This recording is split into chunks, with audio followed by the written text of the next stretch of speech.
Santo 512 037 222 4755 e Dig Shop, Avenida JK 1200 Nossa 44. Tenho orgulho quando alguém vem me visitar, porque bom gosto em minha casa sempre vai morar. Cortinas e tapetes, o que é chique a gente logo vê. Na Fátima Designs tem tudo que eu mereço, e uma decoradora sempre à disposição. Na Fátima Designs, ter classe é natural. A Fátima Designs tem para você todos os tipos e modelos de cortinas e cobre qualquer orçamento. Rua Goiás 1009, 221-1490. Pronto Farma, medicamentos e perfumaria em geral. Avenida Amazonas 617, bairro São José. O telefone 212-2288.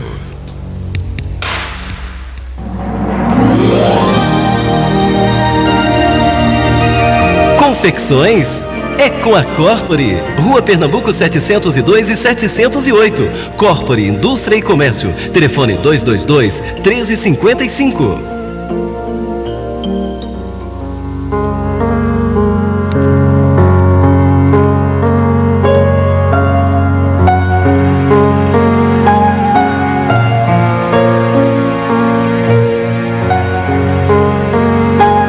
Diante do bem, não pronuncies a palavra impossível. Certamente, sofres a dificuldade dos que herdaram a luta por preço das menores aquisições. Ainda assim, lembra-te de que a virtude não reside no cofre. Quem encontrarias ouro puro a fazer-se pão na caçarola dos infelizes? Em que lugar surpreenderias frágil cobertor tecido de apocalipses para agasalhar a criança largada ao colo da noite? Entretanto, se o amor te faz lume no pensamento, arrebatarás a imundície à derradeira sombra da mesa, convertendo-a no caldo reconfortante para o enfermo esquecido, e farás do pano pobre o abrigo providencial em favor de quem passa relegado à intempérie. Uma garganta de pérolas não emite pequenina frase consoladora, e um crânio esculpido de pedras raras não deixa passar leve frio a ideação. Todavia, se o amor te palpita na alma, podes falar a palavra renovadora que exclui o poder das trevas e inspirar o trabalho que expresse o apoio e a esperança de muita gente. Respeita a moeda capaz de fazer o caminho das boas obras, mas não esperes pelo dinheiro a fim de ajudar. Hoje mesmo em sua casa, alguém te pede entendimento e carinho, e além do reduto doméstico, legiões de pessoas aguardam-te os gestos de fraternidade e compreensão. Recorda que a fonte da caridade tem nascedouro em ti mesmo, e não descreias de possibilidade de auxiliar. Para transmitir-nos semelhante verdade, Jesus, a sós, sem finança terrestre, usou as margens de um lago simples, ofertou simpatia ao que eles buscavam a convivência, confortou os enfermos na estrada, falou do reino de Deus e alguns pescadores de vida singela, e transformou o mundo inteiro, revelando-nos assim que a caridade tem o tamanho do coração.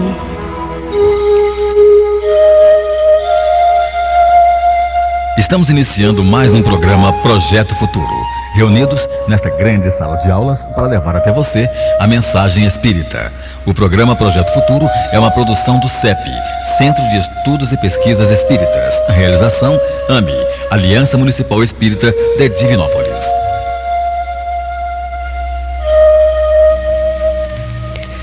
Bom dia, amigo ouvinte. Estamos de volta aqui no Projeto Futuro, fazendo mais um programa com vocês. É uma alegria imensa, uma satisfação muito grande estar de volta com todos vocês nesta manhã tão abençoada por Deus. E gostaríamos de pedir a participação de todos, vocês que nos ouvem todo sábado, contribuem com sua ligação, ligue para nós, tire suas dúvidas, nos dê um retorno, né, do que a gente tenta passar para todos vocês. Os nossos telefones são 222-0002, 222-0001. E hoje nós estamos aqui com a Gisele. Bom dia, Gisele. Bom dia, Hélida. Bom dia, ouvintes do projeto. Gisele, hoje o nosso assunto é de suma importância, mas de uma dificuldade tremenda. Sem dúvida. O nosso assunto hoje é caridade para com os criminosos. E nós gostaríamos de começar o nosso bate-papo perguntando a Gisele como devemos considerar os criminosos. Como a Hélida já acabou de dizer, é um tema extremamente difícil, né? Nós ainda, pelo nosso aperfeiçoamento moral, nós ainda temos grande dificuldade de aceitar os criminosos entre nós e de ajudá-los da forma que a gente deveria. Nós devemos considerar os criminosos como espíritos em evolução, como todos nós. Como já é de nosso conhecimento, vivemos ainda num planeta de provas e expiações, com conflitos sociais graves, diversidade de valores, alto nível de criminalidade. E tudo isso correspondendo às nossas necessidades evolutivas, aos nossos planos reencarnatórios. O Livro dos Espíritos, ele dá tem uma pergunta que eu acho que clareia um pouco essa colocação de como considerar, que pergunta: como pode desejar o espírito nascer entre gente má? E a resposta: é necessário que seja posto no meio onde possa sofrer a prova que pediu no plano reencarnatório. Por exemplo, para lutar contra o instinto do roubo, é preciso que se ache em contato com gente que o pratica, né? Então nós vamos ver que ainda o crime, né, essa criminalidade, ela ainda existe pelo nosso pouco aperfeiçoamento moral, e nos planos reencarnatórios o próprio espírito faz a opção de se encontrar num lugar mais propício ou não ao seu melhoramento, ao seu crescimento. Então, como eu já disse, nós devemos considerar o criminoso como espírito em evolução, cumprindo um plano reencarnatório e que pelo livre-arbítrio optou por continuar ou iniciar na criminalidade. Obviamente, muitos são os fatores que determinam essa criminalidade. Tem o espírito com toda a sua história, né, anterior de outras vidas. Tem um plano reencarnatório reeducador que ele se propôs nessa atual existência. E o ambiente que o espírito foi posto para aprovação, como a gente viu nessa resposta do Livro dos Espíritos, ele é colocado no meio propício para se reeducar. E, infelizmente, as condições sociais que viabilizarão ou não essa reeducação. E a gente tem visto que as condições sociais atuais, principalmente no nosso país, têm sido pouco propícias para a reeducação dessas pessoas. Porque o mérito, né, Gisele, há em se esforçar, né, para não cair, não cometer o mesmo erro e não afastar dele, né? Porque se você for colocado num lugar onde não há a mínima possibilidade de você cair no erro, não há mérito algum. Sem né? dúvida. E como fazer caridade a um criminoso, Gisele? É o que a gente disse anteriormente da dificuldade nossa ainda, né? Mas Jesus é claro quando ele fala que sede carinhosos com todos indistintamente e deixai a Deus o encargo de fazer toda a justiça. Eu acho que isso responde, né, como a gente conseguiria trabalhar com a caridade sem julgar. A verdadeira caridade está em viver em completa fraternidade, amando os criminosos como criaturas de Deus. A caridade consiste na benevolência, na misericórdia, na tolerância e na prece constante para que eles sejam tocados de arrependimento. E principalmente a caridade está no não julgar. Nós não podemos julgar simplesmente. Muitas vezes somos muito mais culpados que esses criminosos, pois muitas das vezes eles não conhecem Deus e as leis como nós as conhecemos. Então a verdadeira caridade está justamente em amá-los. Nós sabemos o tanto que é difícil, mas nós podemos iniciar exercício através da prece, já que nós não podemos ainda amá-los e assisti-los como nós deveríamos, que a gente comece então pela prece, orando para que ele possa ser tocado desse arrependimento que é o fundamental para a sua transformação. E não julgar. né, que é o que é mais importante. Quem somos nós para julgar, visto que também nós somos imperfeitos e visto que nós temos muito mais esclarecimentos que eles. Justamente. O conhecimento nos traz uma grande responsabilidade, né, Gisele? Com certeza. O crime desaparecerá da terra um dia, Gisele?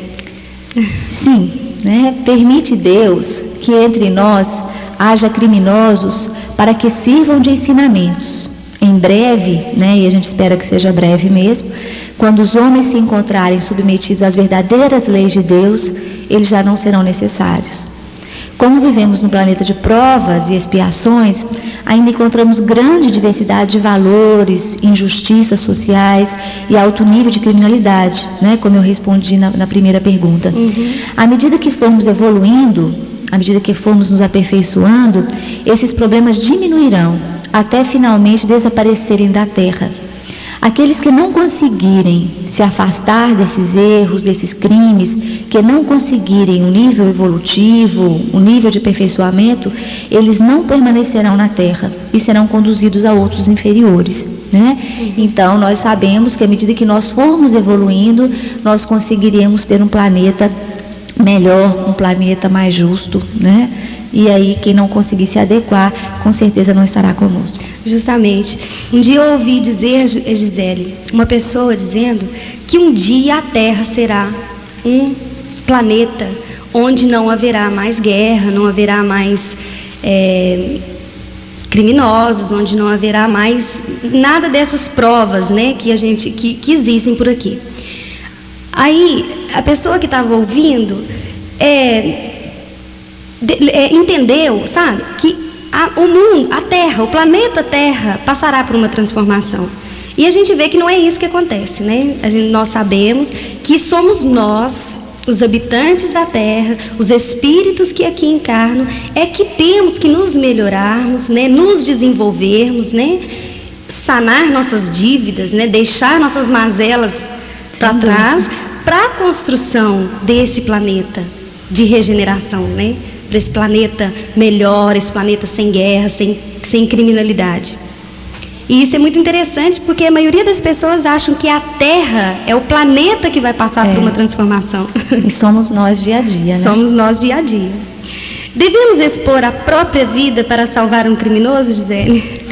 Eu acho que essa é a questão mais difícil do estudo de hoje, de difícil resposta.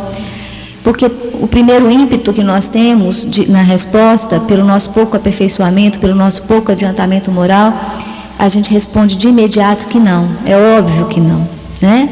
Mas se nós formos pensar melhor e nos pautar no Evangelho, pautar na doutrina, nós vamos ver que a vida deste criminoso é uma nova chance preciosa de reeducação e que, portanto, tem grande valor. E se não podemos julgar, né, se não devemos julgar, devemos entender que, criminoso ou não, todos ainda somos imperfeitos e estamos no caminho do aperfeiçoamento moral. Portanto, não temos que indagar se o salvaremos ou não, e sim obedecer à voz do coração. Se pode salvá-lo, salva, né? Se a gente conseguir ver o criminoso no fundo da alma mesmo, com toda a sinceridade do coração, nós vamos ver que ele é um companheiro, que ele é um irmão necessitado de auxílio, necessitado de amparo, de reeducação, e que se nós formos ouvir o coração, nós vamos realmente entender que ele, como qualquer outro, precisa sim, né, desse amparo, desse auxílio. Então não tem como a gente ser taxativo e julgá-lo como é o primeiro impacto que a gente faz. Né? Se nós conseguíssemos enxergar que estamos todos em pé de igualdade, né? Apesar de uns mais, outros menos, dessa desigualdade, porque depende da individualidade de cada um, né?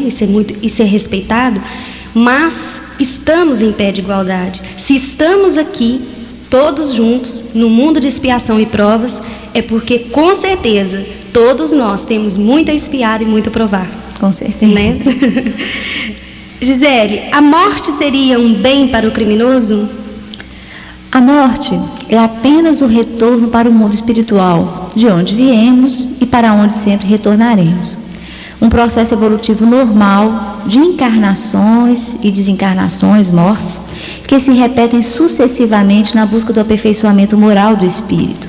Sendo assim, a morte para o criminoso teria o mesmo efeito que para todos nós, espíritos, que participamos desse processo evolutivo. Quando desencarnado no plano espiritual, com auxílio da espiritualidade, ele poderá retomar seu plano reencarnatório, analisar suas recaídas, refazer planos e se fortalecer para a nova encarnação, na busca de mais ensinamentos e melhorias. O que eu gostaria que ficasse claro, que a morte para um criminoso, ela teria o mesmo efeito que para todos nós. Nós somos todos espíritos em evolução e participamos de um processo evolutivo que ora encarnado, ora desencarnado, e isso se repete inúmeras vezes. O que nos dá a oportunidade, obviamente, é que quando desencarnados no plano espiritual, nós podemos repensar o nosso plano reencarnatório, nós podemos ter o auxílio, metas, ter o auxílio da espiritualidade, né? Traçar metas e vir mais fortalecidos para uma nova tentativa de melhoria, né? O criminoso, então, ele não teria diferença nenhuma de todos nós. Como disse anteriormente, estamos todos em pé de igualdade, né? Pode um homem vir a se arrepender de seus atos pecaminosos se tiver diante da morte iminente a chance de ser salvo? Em primeiro lugar, a gente tem que fazer uma ressalva nesse ser salvo, né? O que é ser salvo? A doutrina espírita não preconiza a salvação, né? Não vem ninguém nos salvar, como a Hilda mesmo disse, que não vai ser o planeta que vai se transformar de uma hora para outra e nem nós seremos salvos ou não, né? Simplesmente pela morte, né? A doutrina espírita, ela preconiza a libertação gradativa pela evolução. À medida que nós vamos evoluindo, que nós vamos nos aperfeiçoando, nós vamos nos conseguindo libertar. E é isso, né, que é o mais importante para nós, pelo nosso próprio mérito. Então, como eu disse na pergunta anterior, a evolução se dá gradativamente num ciclo constante de inúmeras encarnações. O que somos hoje, nesse momento, aqui no sábado, né, não se transforma magicamente, simplesmente pela passagem para o mundo espiritual, né? E não nos vai nos transformar, a morte, né? Ela não tem essa capacidade de nos transformar em bons, em anjos, né? Portanto, ela não nos salva. Seria muito fácil, né, se porventura eu chegasse ao ponto de morrer aqui agora, nesse minuto, né, um desencarne nesse minuto, eu não me transformaria completamente simplesmente porque eu saí desse corpo e fui para o mundo espiritual. Eu vou manter a mesma pessoa, com todos os meus valores, com todos os meus méritos, com todos os meus erros. Isso tudo vai ser dado continuidade ao longo desse processo. Então a morte, ela não tem essa capacidade de transformação como muitos pensam. O que é mais importante nessa pergunta, que eu acho que é mais da gente pegar firme, é a questão do arrependimento. Quando o homem chega a se arrepender, aí está a grande chance de mudança, né? De melhoria, de aperfeiçoamento. Se o criminoso é tocado pelo arrependimento, ele consegue se transformar e se libertar desses instintos tão primitivos. O arrependimento, Gisele, seria a consciência do erro?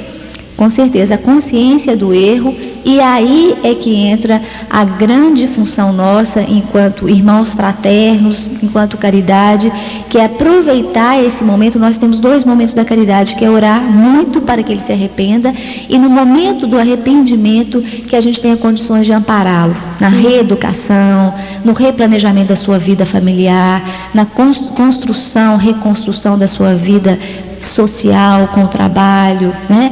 E é aí que está a grande dificuldade de todos nós. Justamente. E para eles, né, que se encontram nessa condição de criminoso, né, hoje, né, nessa encarnação, é muito difícil, né, essa reestruturação de vida, né, pessoal e profissional. Precisa mesmo de alguém que ajude, que ampare, né?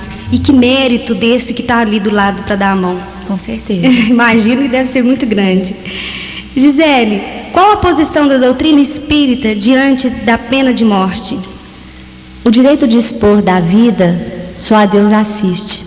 E a doutrina espírita, ela tem a posição do Evangelho, né? Eu queria citar textualmente a parte do Evangelho: amai os vossos inimigos, fazei o bem ao que vos odeiam e orai pelos que vos perseguem e caluniam, a fim de serdes filhos do vosso Pai, e que faz com que se levante o sol para os bons e maus, e que chova sobre os justos os injustos.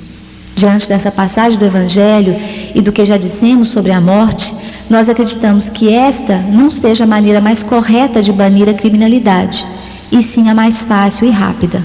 É muito mais fácil, rapidinho, você, assassinar uma pessoa pela pena de morte, justificando esse ato por uma justiça humana muito cruel, Se a pessoa é tão feroz, tão criminoso, tão impossível, de convívio social, que ele seja banido da sociedade através da morte, que ele seja banido dessa vida. Isso é a forma mais fácil, mais cruel, mais rápida de se resolver o problema, mas com certeza não é a melhor. Resolve-se o problema para nós, aqui. Sem dúvida. Agora, o problema com certeza continuará para ele e para nós também, que vamos arcar com a responsabilidade desse ato. Que apoiamos, e que fomos coniventes com esse ato, Porque, como você disse anteriormente, a morte não muda nada, Permanece tudo como está. A individualidade, ela é preservada. Então, quer dizer, se ele é um criminoso aqui e agora e é morto, sem a oportunidade do arrependimento, como nós dissemos, como você disse, do arrependimento de coração, dessa consciência, tomada de consciência do erro, que vai adiantar para ele a morte? Ele vai chegar do outro lado criminoso como ele é aqui. E perdendo a oportunidade de ter sido melhor, justamente, de ter melhorado. Vai ter que esperar um novo momento, uma nova oportunidade de reencarnação para voltar e tentar resolver. E tentar de novo, Sem dúvida. Gisele, eu vou fazer uma chamada aos nossos ouvintes. Você que nos ouve, ligue para nós, dê a sua contribuição, faça as suas perguntas, tire suas dúvidas. Nosso telefone é 222-0002, 222-0001. Nós estamos aguardando. As nossas cadeias são punitivas ou corretivas? O que seria importante se fazer para mudar o quadro atual? Infelizmente, as nossas cadeias são punitivas. Enquanto nós, membros dessa sociedade, não entendermos que os ladrões, os assassinos, os estupradores, e todos os outros criminosos são espíritos como nós, imperfeitos, não conseguiremos assisti-los dignamente. Enquanto não analisarmos as precárias condições de vida que estes tiveram, a falta de todas as necessidades básicas como moradia, alimentação, trabalho, segurança, educação, não conseguiremos entender a criminalidade. A grande maioria do que hoje estão presos são frutos desse sistema cruel que não educa, que não cuida, que não assiste e que não permite a cidadania. São pessoas tolhidas de afeto, de amor e que veem no crime uma resposta natural a esse infortúnio. Caberia aos nossos presídios a reeducação ou mesmo a educação, visto que eles não tiveram, a mudança de valores, a introdução em trabalho digno, o amparo à família e tudo, que qualquer seguridade social proporia e daria a qualquer indivíduo enquanto cidadão de uma sociedade.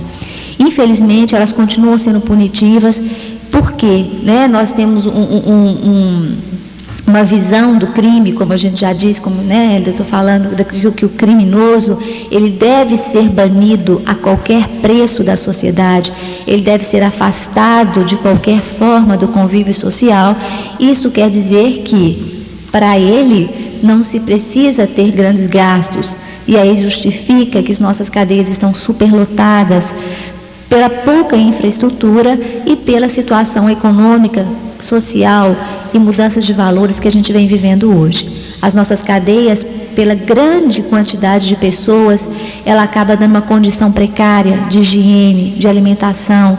E quanto mais, se as pessoas numa cadeia não têm onde deitar, eles têm que fazer rodízio para quem deita tantas horas, o outro deitar um pouco, pela superlotação.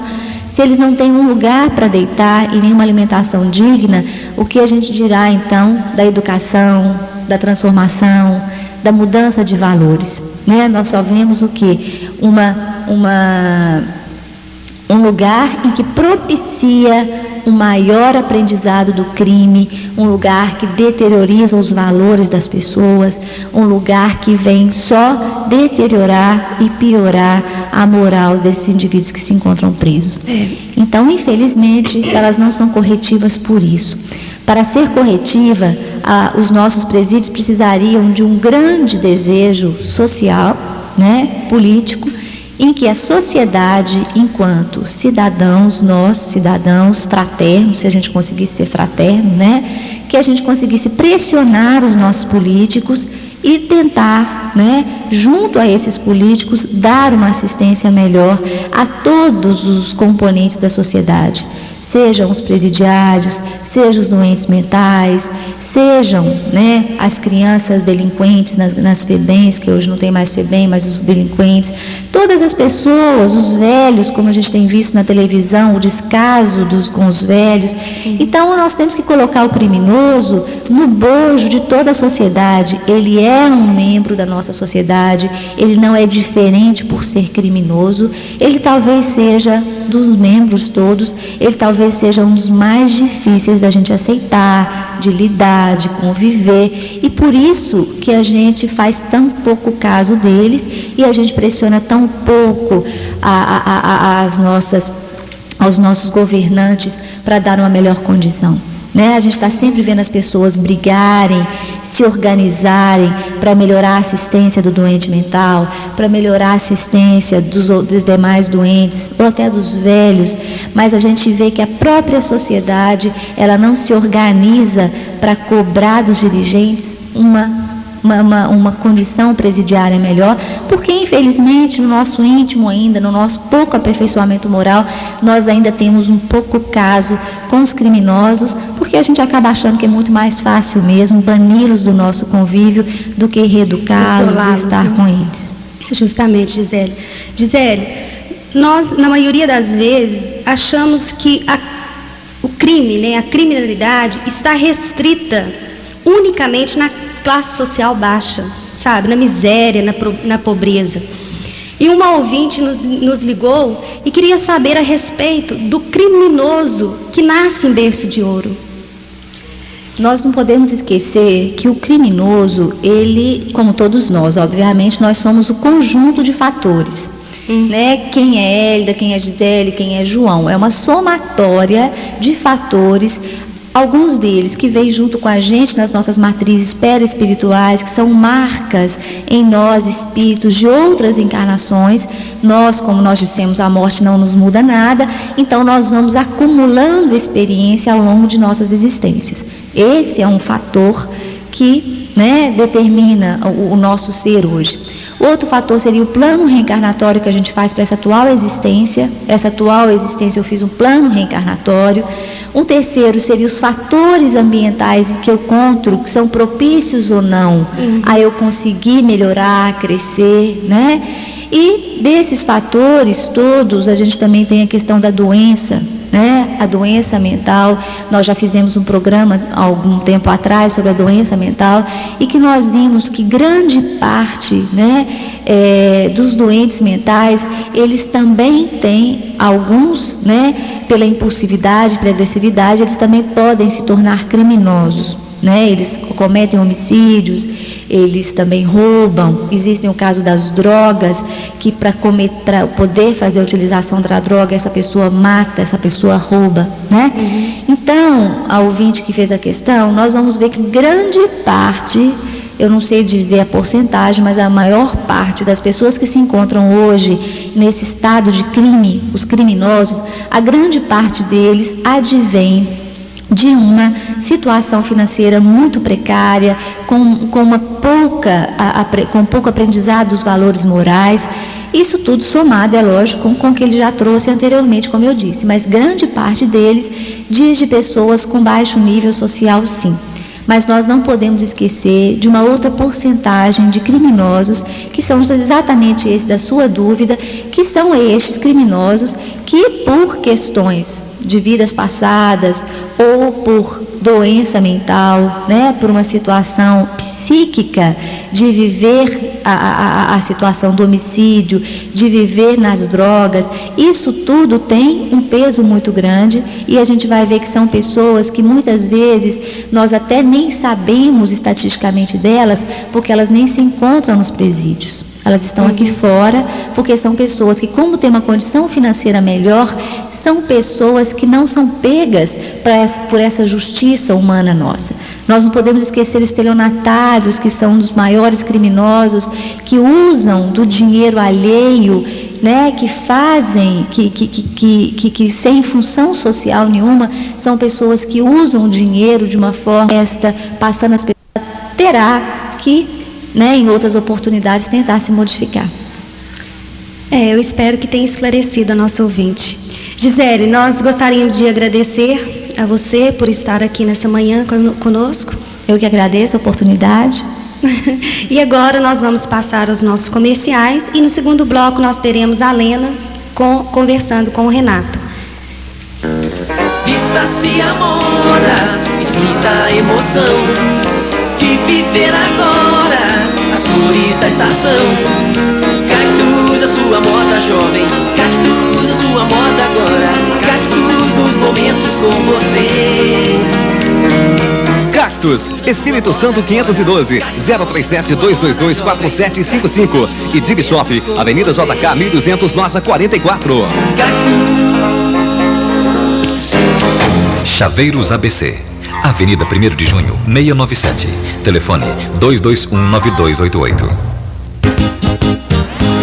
Pão de queijo Arraial de Minas, genuinamente mineiro.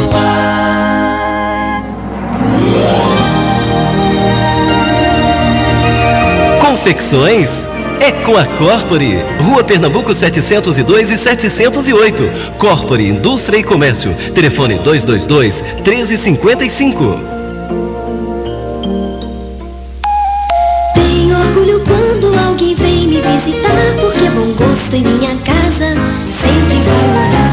Cortinas e tapetes, o que é chique a gente logo vê. Na Fátima Designs tem tudo que eu mereço, e uma decoradora sempre à disposição. Na Fátima Designs, ter classe é natural. A Fátima Designs tem para você todos os tipos e modelos de cortinas e cobre qualquer orçamento. Rua Goiás 1009, 221-1490. Pronto Farma, medicamentos e perfumaria em geral. Avenida Amazonas 617, bairro São José. O telefone 212-2288.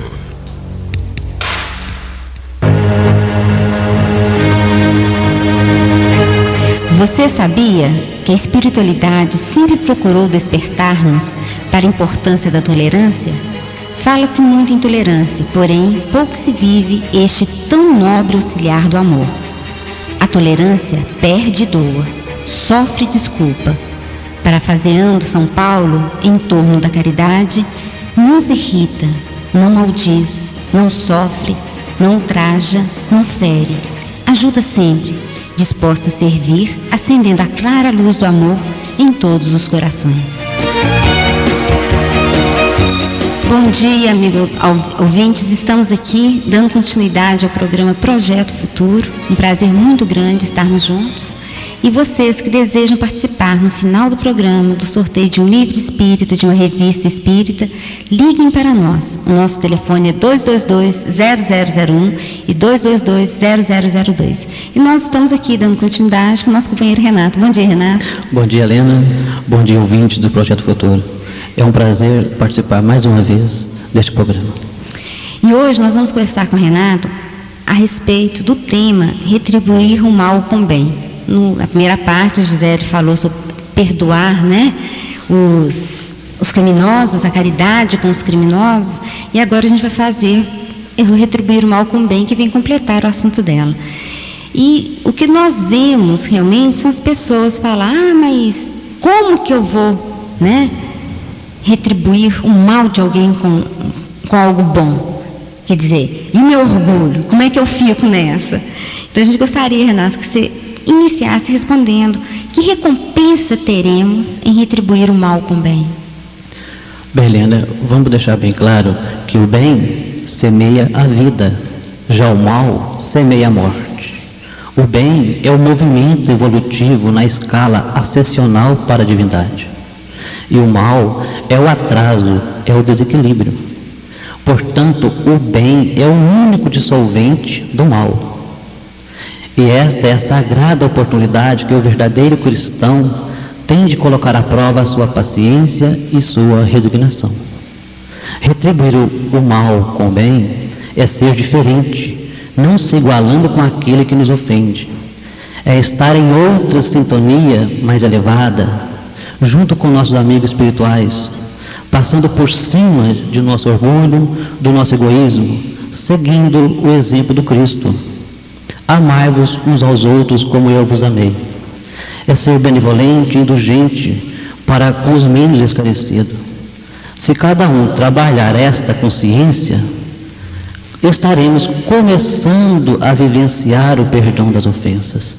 É porque se nós não fizermos isso, nós vamos ficar num ciclo vicioso, né? Sim. Você me ofende, eu te ofendo. Você me ofende, daí você se sente ofendido, me ofende também. Nós não vamos sair dessa. Você vai reencarnar e continuar nesse ciclo vicioso. Então, pelo menos é um grande ganho, né? Quebrar esse círculo para vencer as próprias imperfeições, né, Renato? Com certeza. Ô, Renato, foi até uma ouvinte que nos questionou a respeito disso. Por que devemos amar, inclusive, os nossos inimigos? Que é algo que para a gente parece algo dificílimo, quase que impossível. Amar o inimigo.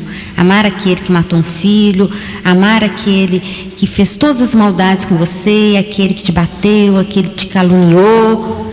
Então, por que nós devemos fazer isso? Inimigos, perguntamos, por que inimigos? Será que é causa atuais ou do passado? Isso, na verdade, não importa. O problema é que todos nós temos Deus como Pai e não temos seus filhos como verdadeiros irmãos. Amar os inimigos é um absurdo para o incrédulo. Aquele que a vida presente é tudo. Amar os nossos inimigos não é levar no pé da letra. Jesus não quis dizer por essas palavras que se deve ter pelo inimigo a ternura que se tem para com o irmão ou um amigo. A ternura supõe a confiança. E se não temos confiança naquele que sabe nos querer mal, não se pode ter com ele a mesma amizade. Entre pessoas que desconfiam uma das outras, não poderá haver laço de simpatias que existe entre aquelas que estão em comunhão de pensamentos. Não se pode, enfim, ter o mesmo prazer ao se encontrar com um inimigo do que com um amigo, pois a energia é diferente. Amar os inimigos é respeitar a sua condição evolutiva naquele momento. Perdoar os inimigos é perdoar a si mesmo. O Renato, aí é uma questão interessante, porque muitas vezes a gente acha que amar, você deixou bem claro, né? Mas as pessoas acreditam, vou amar o inimigo, quer dizer, eu vou amar aquele que me fez mal da mesma forma que eu amo aquele que eu gosto? Não é impossível. Não há como. Não há como. A energia é diferente. Isso, amar os inimigos, é totalmente diferente. É não ter o mesmo sentimento que ele tem com a gente, é ser totalmente ao contrário, tá? Amar, nós perguntamos, como pode um assassino, será que Deus fez um assassino? Não, Deus não criou assassino, não criou aquele que estrupa. Aquele assassino, ele nasceu de 9 meses, mamou no peito, fez cocô na fralda, como qualquer outra criança. Mas como pode ele então se tornar um assassino? Primeiro nós perguntamos, como ele foi criado? Será que ele teve família? Aonde ele buscou essa referência? Nós temos que nos colocar no seu lugar. Se ele está aqui, não é criação do demônio, entre aspas, porque isso não existe. Quem cria é só Deus. Mas sabemos que todos nós nascemos com a nossa tendência. Mas e no passado? Quem foi a sua família no passado? Onde ele buscou a educação? Então, essas pessoas que cometem este erro de tirar a vida do outro, ele também é filho de Deus e é nosso irmão. Apenas uma pessoa doente, a gente vai chamar de doença espiritual. Sim. Então, essa pessoa, ela é perigosa à sociedade? Sim. Então, devemos retirar ela e colocar não nesse depósito de seres humanos que tem hoje em dia, nessa escola de marginal. Mas seria bom se a gente tiver um pouquinho um gesto cristão da justiça, de pegar essa pessoa e fazer de uma escola de transformação de homens. É dar a elas a consciência, o conhecimento do Evangelho, escola, educação, de todos os sentidos, para que ela possa despertar a consciência dos teus erros. Pois o maior das dores não é deixar a pessoa presa ou lhe tirar a vida, mas sim despertar ela o remorso, o arrependimento. Porque o remorso é o pior das dores. Quantas nós mesmos estamos tomando remédio para dormir com problema de insônia, mas se for buscar lá no passado, muitos dos casos são problemas de consciência pesada. É, coisa que nós mesmos nos perdoamos. Né, Renato? Com certeza. Ô, Renato, mas por que as pessoas dizem que não há mérito em amarmos os que nos amam?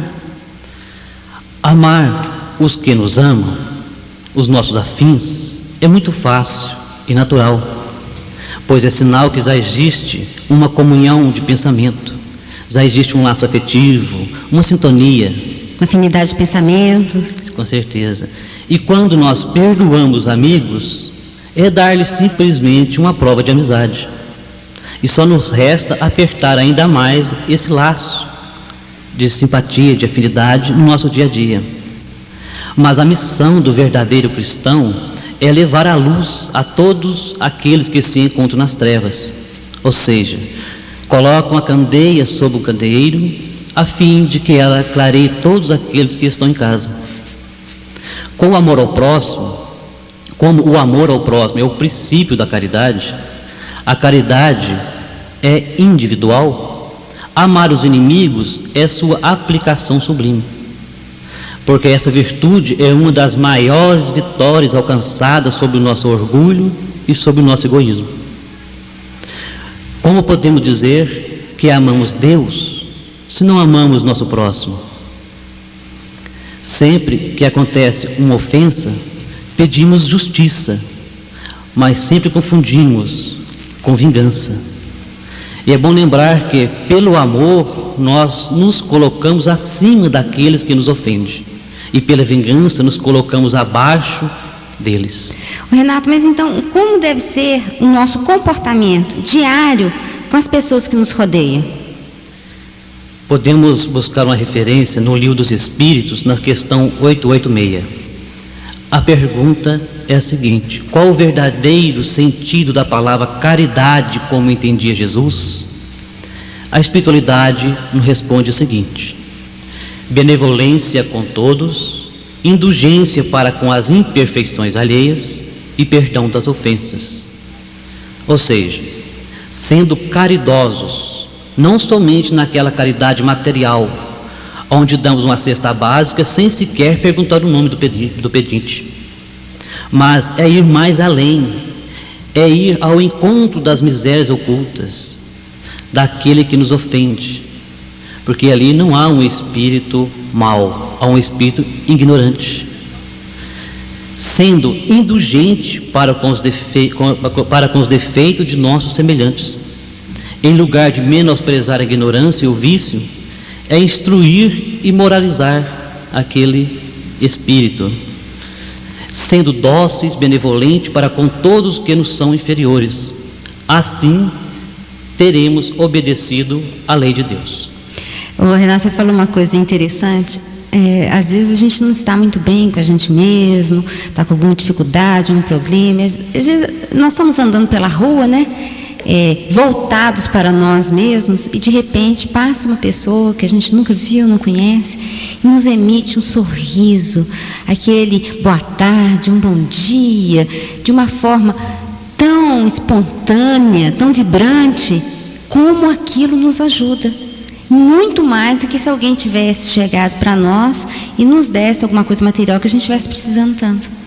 E não vai deixar você mais pobre, mas com certeza vai enriquecer quem recebe. Exatamente. Isso é... As pessoas falam assim, eu não tenho nada para dar. Tem sim. A gente dá nem sempre é aquilo que tem no bolso, é aquilo que está no coração. E é o mais importante. Não estamos aqui para fazer grandes coisas, mas para fazer coisas pequenas com amor. Com amor, exatamente. Mas uma outra questão que os ouvintes sempre nos colocam, Renato, é o seguinte: se nós formos amar os nossos inimigos, não estaremos apoiando a perversidade e a continuidade do bem. Quer dizer, se o outro vai ali e faz, continua a mesma coisa com ele, né? Não, está tudo bem. Isso não vai fazer com que essa perversidade, o crime, continue? Não, de forma alguma. Esclarecer é um gesto de amor, é caridade. Há uma máxima muito conhecida que nos diz o seguinte: a quem muito lhe foi dado, muito lhe será cobrado. Ou seja, aquele que tem muito conhecimento intelectual e moral ajudará aqueles que têm de menos. Esta é a lei de amor. O ouvinte deve estar nos questionando nesse momento, mas muito nos apedrejam, com certeza. Muito nos apedrejam, sim. Mas por que nos apedrejam? Se nos apedrejam, é porque de alguma forma eles nos observam. E esta é a grande oportunidade do verdadeiro cristão trabalhar e colocar à prova sua fé. Pois muitos de nós somos o único evangelho que nossos inimigos possuem. E através do nosso exemplo, de nossa conduta cristã, estaremos ensinando o verdadeiro caminho do amor, relembrando as últimas palavras de Jesus: Pai, perdoa-lhes, eles não sabem o que fazem. O exemplo está do Cristo. Cabe a nós nos espelhar e colocar em prática. E colocar em viver e sermos exemplo de outros. Inclusive, Renato, uma companheira nossa, ou companheiro, ligou para cá e nos questionou se ter pena de uma pessoa que identificamos ser um espírito atrasado, né? Ter pena dessa pessoa, mas apesar de tudo rezamos e pedimos a Deus por aquela pessoa, terá mérito? Com certeza. O mérito existe, né, Renato? Mas o mérito maior vai estar em nos exercitarmos diante dela, nossa paciência, nossa tolerância, nossa compreensão dela estar ainda nesse estágio. E como você falou anteriormente, exemplificar, quer dizer, ser um modelo de evangelho vivo. Perfeito. Que muitas vezes é a única coisa que eles têm. Não seria por aí? Emmanuel, no Consolador, nos fala que depois de você tentar de tudo, e a pessoa, depois do seu livre-arbítrio, não quiser mais ouvir, porque o orgulho nos deixa surdo e cego, vamos cruzar os braços? Não. Você ainda tem oração. Ore por ele, peça a Deus para que ele possa aproveitar essa reencarnação, nem que seja através da dor, porque a dor vai lhe levar à evolução. Vai despertá-lo para a transformação, né? Isso. E ele evoluindo, buscando o caminho do bem, vai eliminar a sua dor. Mas como fazer isso? É como você colocou. Se você não tem mais nada para fazer, como em palavras, você tem o exemplo, tem oração. Exatamente. Isso tem muito mérito. Principalmente os pais que têm filhos que estão buscando um desvio, um atalho e estão em sofrimento. É muito doloroso o pai ver o filho sofrer. Realmente. Mas ele não pode desistir, porque Deus é pai e um pai não desampara nenhum filho. É porque aí é uma questão também, né? Muitas vezes as pessoas acham que perdoar, tolerar, é passar a mão na cabeça, é ser conivente com a situação, e não é por aí, né? A gente não vai ser conivente com a situação, mas sim vai estar ao lado, Sim. mostrando como se faz e tolerando e tendo compreensão da situação que ele está vivendo no momento. Perfeitamente. Né? E dessa forma nós já entramos numa outra questão que também é muito importante, mas eu gostaria que você ampliasse ela mais, Renato. De que forma podemos amar os inimigos? Amplia mais essa questão para nós. Amar os inimigos é não ter contra eles nem ódio, nem desejo de vingança. É perdoar-lhes sem segunda intenção, incondicionalmente o mal que nos fazem. É não pôr nenhum obstáculo à reconciliação. É desejar-lhes o bem em lugar de desejar-lhes o mal. É lhes estender a mão segura em caso de necessidade. É abster-se em palavras e em ações de tudo que possa prejudicá-lo. Enfim, Helena, é lhes retribuir em tudo o mal que nos fazem. É lhes corrigindo, é retribuir em tudo o mal com o bem, sem intenção de os humilhar. Para aqueles que façam isso, cumpra as condições dos mandamentos. Amai os vossos inimigos.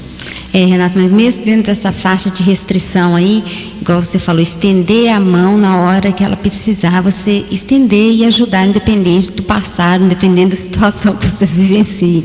É uma questão muito difícil, a gente sabe disso, porque a gente tem que vencer a gente mesmo. O nosso orgulho, o nosso egoísmo. Exato, antes de conseguir fazer esse gesto de estender a mão, de não desejar que quebre a perna na esquina, que tropece na casca de banana. É bem feito, ele merecia. Não é por aí. E saber que a pessoa, não, tomara que o chefe brigue com ele mesmo, não, foi bem feito para ele. Então, a gente vê assim, essa dificuldade que nós temos. E dentro disso, há aqueles assim, que além de visualizar essa dificuldade, né, eles veem no inimigo um ser nocivo, totalmente prejudicial, indignos de merecer o perdão. Né? O que dizer dessas pessoas que, além de que não conseguiram superar de forma alguma, porque realmente a gente sabe da grande dificuldade que nós temos de superar isso. Sim, temos grande dificuldade, sim. Mas há uma frase muito comum no nosso meio, é muito conhecida, aquela: não leva o desaforo para casa. Esta é uma frase de um grande orgulhoso que ainda está preso no seu instinto animal. Ele não leva o desaforo, mas leva a mágoa, a tristeza, a ofensa, tudo que envolver com aquele. Vai levar e vai distribuir com a sua família. O ambiente vai, imagina. Mas podemos responder essa pergunta, Lena, com a outra pergunta: quando é que o homem se coloca superior a Jesus? Quando é que o homem se coloca superior a Jesus? O ouvinte deve questionar, mas isso é impossível. Quem somos nós para nos colocar superior a Jesus? E nós nos colocamos superior a Jesus várias vezes ao dia. Mas quando? É quando nós não conhecemos o perdão. Se Jesus, com toda a sua superioridade moral e intelectual, nos perdoou, quando disse: Pai, perdoa-lhes, eles não sabem o que fazem, quem somos nós para não perdoar aqueles que nos ofendem? E com que direito pediremos perdão a Deus pelas nossas ofensas? E seguindo, Jesus acrescentou dizendo: antes de entregar sua dádiva a Deus, volte e reconcilie-se com teu próximo enquanto estás no meio dele. O Renato, uma ouvinte nossa, a Maria de Lourdes, do bairro São João de Deus, ela nos pergunta como entender a necessidade de perdoar alguém que está agindo errado.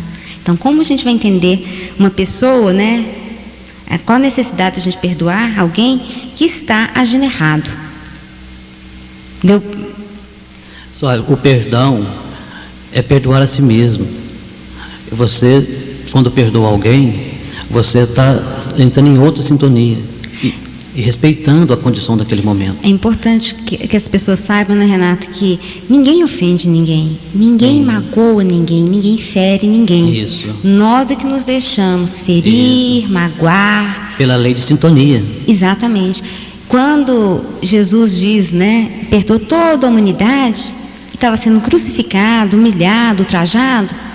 Por que ele foi perdoado? Porque ele não se sentiu ofendido, porque ele reconhecia a nossa inferioridade, ainda a falta de condição de nós compreendermos a mensagem que ele trouxe. Tem 2000 anos, não entendemos. Até hoje. Até hoje. E tem gente achando que Jesus vai voltar. Se não entendeu nem a primeira, para que vai mandar a segunda mensagem? Exatamente. Então a necessidade está aí. A necessidade de perdoarmos, a necessidade de nós mesmos passarmos a nos compreender, a aceitar as dificuldades do outro, a ter tolerância, paciência. Porque o dia que a gente tiver tudo isso, porque ninguém perde nada. Se a gente conseguir, vai ser aquisição eterna nossa. É patrimônio nosso. Patrimônio nosso. Então, o dia que nós conseguirmos isso, nós não nos sentiremos ofendidos mais. Por mais que a pessoa faça, ela jamais nos atingirá.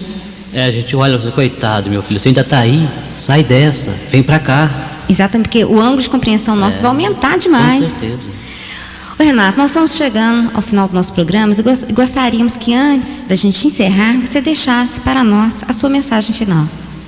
A minha mensagem de hoje, Lena, eu vou deixar uma pequena história. Para muitos pode ser conhecida, mas vale a pena relembrar. Um casal foi fazer uma visita a um hospital, com a esperança de levar alguma mensagem para os enfermos. Durante a visita, viu uma pessoa limpando as feridas de um doente e disse uma para outra: não tenho a coragem de fazer este trabalho, não faço por preço algum. E ele, curioso, perguntou à senhora que estava limpando o doente: quanto a senhora ganha para fazer este trabalho? Nada, respondeu a senhora, este trabalho não tem preço, faço por amor a Deus. E o próximo, meu filho, é o caminho mais fácil de aproximar de Deus.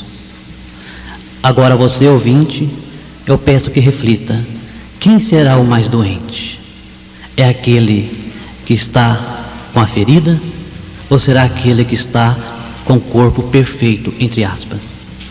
Renato, nós agradecemos a sua presença, desejando que você volte sempre. Muito obrigada pela companhia na manhã de hoje. Foi um prazer, Lena, e até a próxima oportunidade, e Jesus nos abençoe. Nós estamos nos despedindo e antes nós vamos divulgar o nome do ganhador do livro espírita na manhã de hoje. É Maria das Graças Felizardo, do bairro J.A. Gonçalves. Ela ganhou o livro Maria das Graças. Procure o seu livro na banca de livro espírita, ali no quarteirão fechado da Rua São Paulo. E a revista saiu para o senhor Antônio de Paula da Costa Júnior, do bairro Porto Velho. Então, o senhor Antônio de Paula da Costa Júnior, do bairro Porto Velho, ganhou uma revista espírita. Também deve procurá-la na banca do livro espírita, na Rua São Paulo, no quarteirão fechado. E a todos vocês que ligaram, a todos vocês que nos escutaram na manhã de hoje, nos deixando penetrar em seus lares com essa mensagem maravilhosa, um bom dia, um bom final de semana, e contamos novamente com a presença de vocês sábado que vem. Que a paz de Jesus fique conosco. ZYL 204, 1140 kHz, Rádio Minas AM, emissora do Sistema Mairink de Comunicação. Atenção! As lojas Fátima, em consideração aos seus clientes, promovem o mês de paz com o seu crédito. É a oportunidade de você ter o seu crédito de volta. Se você está em débito com as lojas Fátima, procure um de nossos gerentes e renegocie a sua dívida, negocie a sua dívida, negocie a sua dívida, negocie a sua dívida, negocie a sua